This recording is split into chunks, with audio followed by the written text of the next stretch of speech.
All right, Janet is logging in. So welcome everybody. So tonight is about Sparkle and Shine, getting ready for back to normal live events with Mary Kay. That's January Jumpstart, Career Conference, and Seminar. So our January Jumpstart is usually director produced, but Career Conference and Seminar is it's corporate produced, company produced. And so that's where you get the national recognition, the real prizes, all that great stuff. And so what we want to do tonight is kind of paint the picture of just the consistency and things that you need to do starting now, to build up that momentum, because a lot of magic happens between January and June, leading up to career conference, through career conference in March, and on into Seminar. And the seminar year ends June 30th at midnight. And so, as I was just saying before we hit record, and I want to say this again, so bear with me.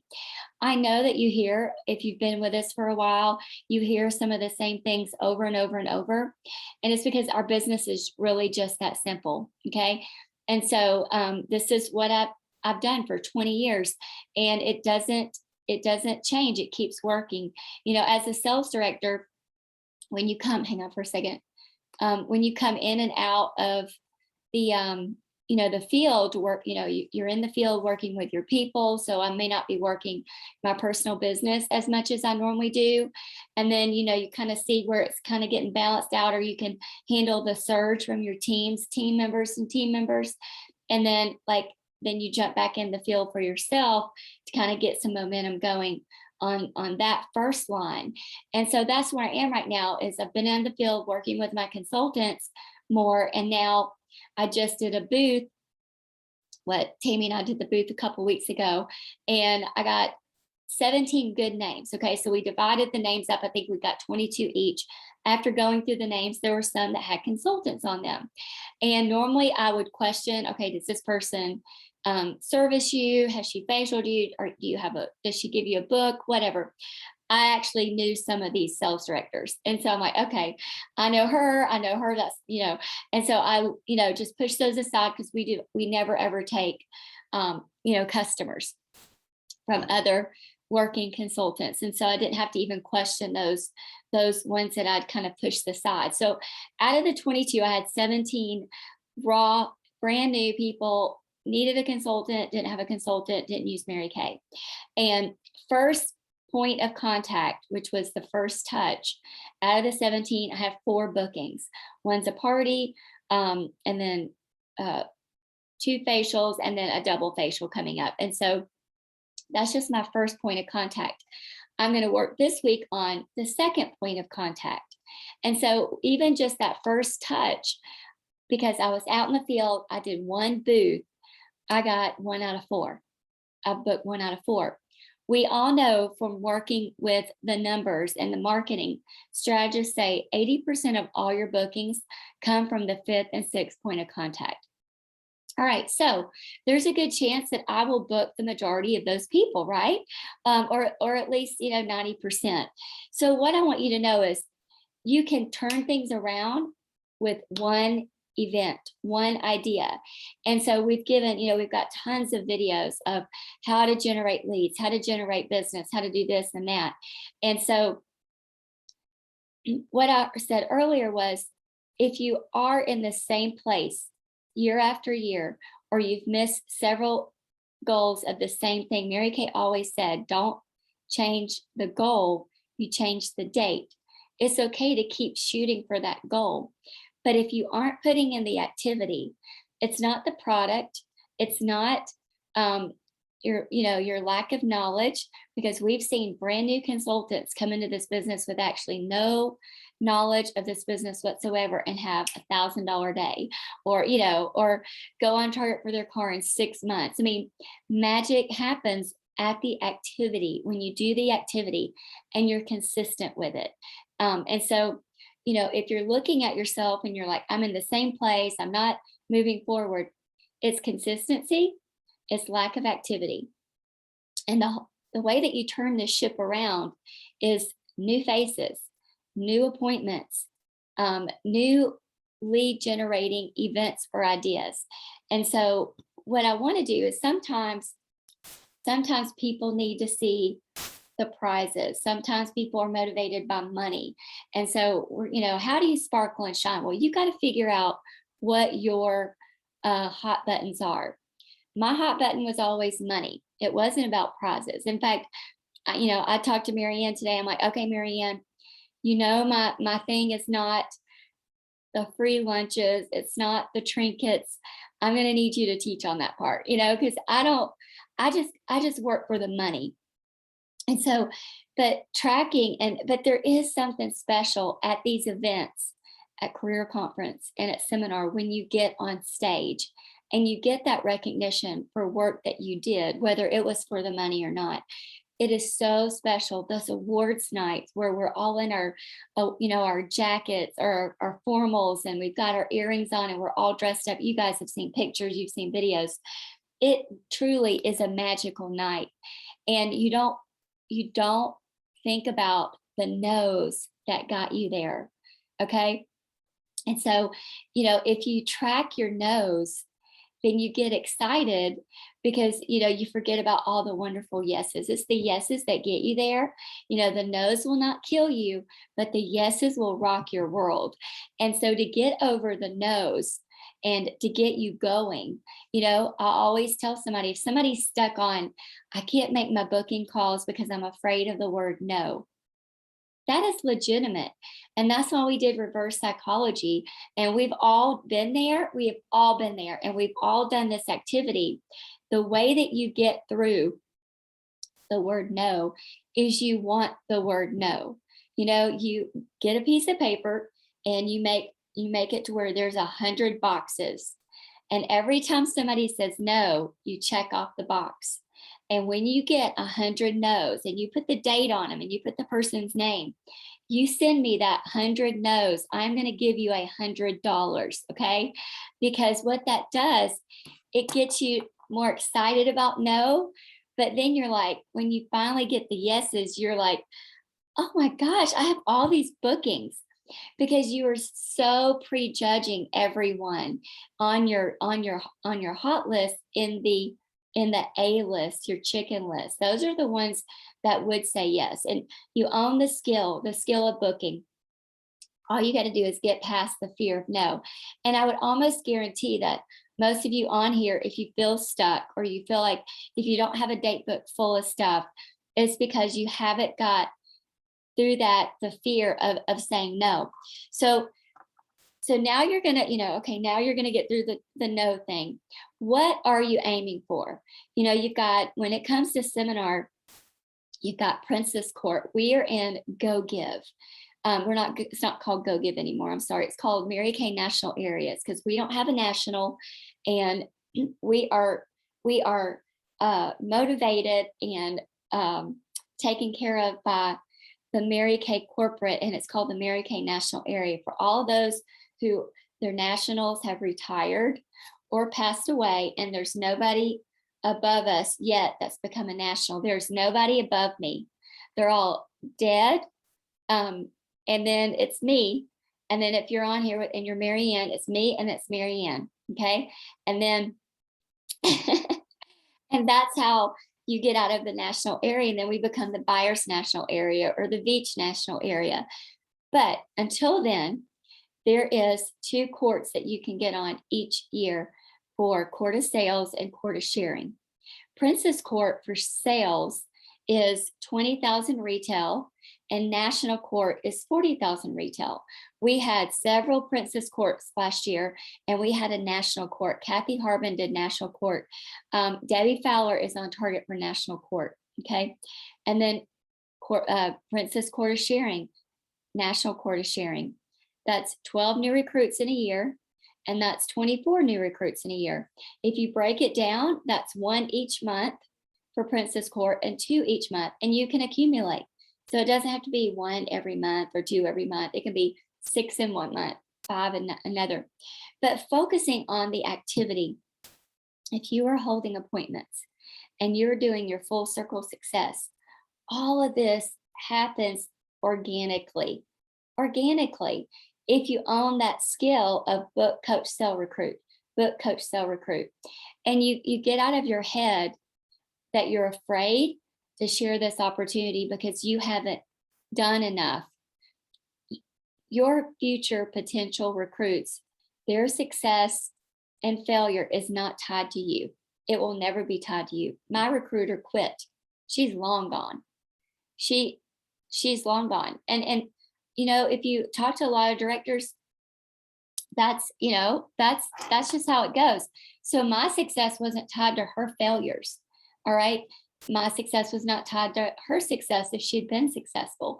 And so you pass it on for the love of this business, the love of this product, and the culture that we have. And you see something in your prospect that you're thinking, Mary Kay needs her, or she needs Mary Kay. And so one thing I want to tell you, and I'm going to let Mary Ann talk about some things, is you guys know I listen to talk radio. That's my nemesis, I know, but it does keep me informed on the economy, and it keeps me informed on, where we are and sales and supply chains and things like that. Just last week, I heard the financial a segment that I was listening to, that we are about to enter a recession 10 times greater than 2007, 2008. Okay. 10 times greater. He fell short of saying, I'm not going to call it a depression. I don't know about you, but that's kind of eye-opening when we are teetering on, we are coming back into a depression. The recession was hard enough, 2007, 2008. But here, let me just tell you, if you go back and look at my history, and you've seen my party chat books and my highest 1099s, my highest 1099 ever up until COVID, which was a worldwide pandemic, was 2008. That was the year I earned my first pink Cadillac. I had a 2-year-old, I had an 8-year-old and a 10-year-old and a 2-year-old, and we were in a recession. Y'all, our business thrives in weak economies. You've got to pass this on, this opportunity. People are struggling. Gas prices are higher, eggs are higher, milk's higher, beef is higher, chicken is higher. Everything is higher, and it's going to go even higher. What else is going to happen? Let me tell you what else happens in a recession. Your interest rates go higher, and the housing market just gets flat. So nobody's buying and selling. Real estate agents are not going to have anything to sell. They already don't have anything to sell. And in Georgia, there is more houses. There's more real estate agents than there are houses to be sold. So if anybody's just starting out to be in real estate, that is a bad idea. You might sell a couple of houses for people that you know, but that's it. There's no reorders in that. And so look for your real estate agents. They're going to be starving. It's a feast and famine industry anyway. Teachers, everybody, y'all, everybody is dealing with the higher cost of everything. And so my income has always risen during recessions because I know how to work this business full circle. And so you've got to get past the word no. You've got to set your eyes on, the sparkle and the shine. If you get hung up on, the word no, look for something bigger that excites you. If money doesn't excite you, look for the prizes. That's why we're all wearing sparkles tonight. Maybe it's the sparkle that's going to get you past that word no and get you on a road to consistency and a road to having that activity each week. What I have built was built on the first 6 months, the foundation that I built of just fighting for that one appointment every single week. One. Sometimes there would be one woman there. Sometimes there'd be 2. Sometimes there would be 3. Sometimes there would be 7. But I fought for that one appointment, and it was a victory. You've got to find a win every single week in your business, starting now. Fight for a win. Okay. You get to decide what that win was. For me, like I said, it was just holding that one appointment. Oh, got it done. Got it done. Did one person showed up? I'm good. it's your baby. It's your baby. You get to push it out when you're ready. You're growing it, You got to deliver it at sometimes. You've got to, cross that finish line eventually. Okay. You've got to, but some of you are still stuck back there at the gunshot, and it's already gone off and you're just still looking around. But you got to start running and jumping those hurdles. And that when you do that, God works with you and you grow. Your growth has not come yet because you are still inside that comfort zone. Nothing good or great ever happens in there. God is not in your comfort zone. You guys have heard me say that a million times.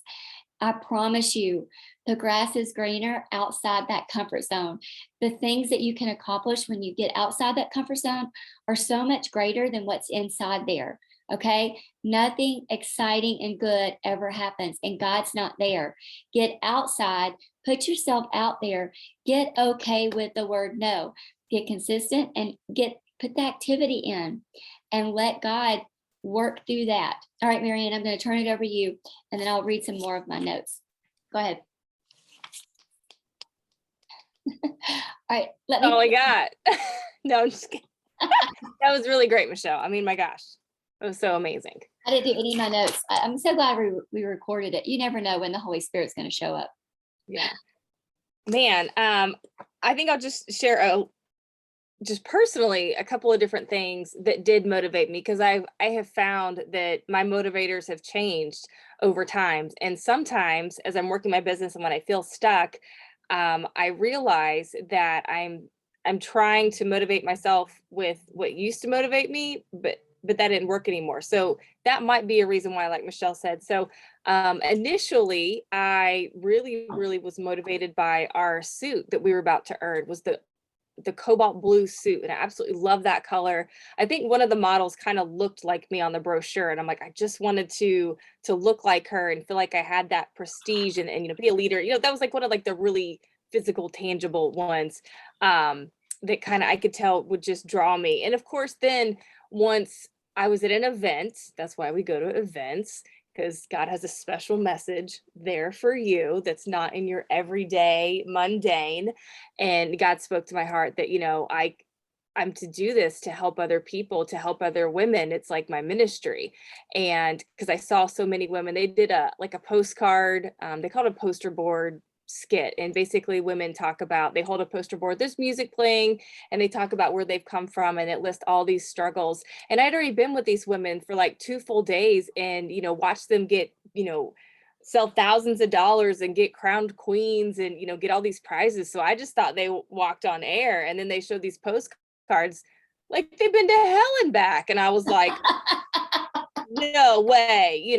And then the next postcard, it shows everything that how they've healed, been restored through their business. It's like God and their business, but it was a vehicle and a support system and a sisterhood, and then the personal growth that came with this business and our training and everything that helped them get to where they are now, how I was seeing them. And God really spoke to my heart. I was sitting in the back of the room next to Michelle. We're at our little table by ourselves, and I'm just pouring in tears. And he just whispered, he's like, it's not about you. It's for all the other women. I was like, I go ahead, get it. Okay. And then the next room I went into, he spoke to my heart again about, being at home with my girls and being a work from home mom like I had always wanted to. So those were some huge motivators. And when I didn't re-sign my teaching contract, I didn't have a safety net to work with. So one of my motivators was not, I couldn't not become a director and not build my income and then have to go back to my old job and be like, can I have my teaching job back? I didn't do as good as I thought I was going to do. Can you rehire me as a teacher? No, that's embarrassing. So that was a motivator of not embarrassing myself and just being a woman of my word.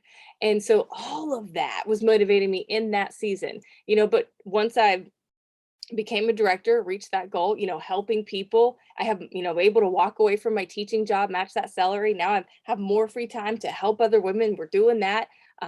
Being at home with my kids, I'm doing that. So then it's like, the enemy of your success is your success. And so in different seasons, I've had to to figure out sometimes, like, is it, my family, or, taking my family on a trip, replacing my husband's income, or just doing it for the other people, going to find those people that need the encouragement. One person, she messaged me. I'm trying to remember exactly what she said. She ordered product, and you guys know, I go live, I talk about my faith, I do like messaging and makeup or whatever, and that's just something I feel led to do. And she said, thank you so much. I sent her total. She said, and thank you so much for sharing your faith and living that out loud every single day. And I was like, wow, it was an unexpected compliment, but it's like that was worth more to me than anything. And yeah, I sell makeup and skincare, but I do so much more with that. It's my toe in the door, like, to so much more. So anyway, that's me and finding different motivators. And so sometimes we have to have a conversation. If you feel stuck about that, reach out to your director and be like, okay, I'm not feeling motivated. And sometimes we just got to learn the skill of self-discipline.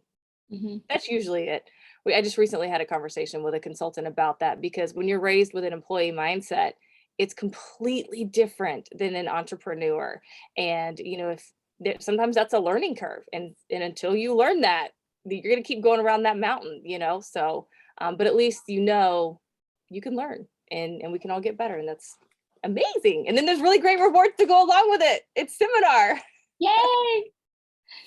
Man, I remember that event that she's talking about. We were all like in tears. It's just every year you're reminded that it's more than selling lipstick. And I hope that we never forget that we stay humble. I sometimes when I get around certain people, and I don't feel. Mary Kay was so humble. In every video you could see she was just the most humble woman. But there's sometimes people get they get all puffed up. That's what I like to say. They get all puffed up. And I'm quick to say, you know what? We just sell lipstick and God uses us.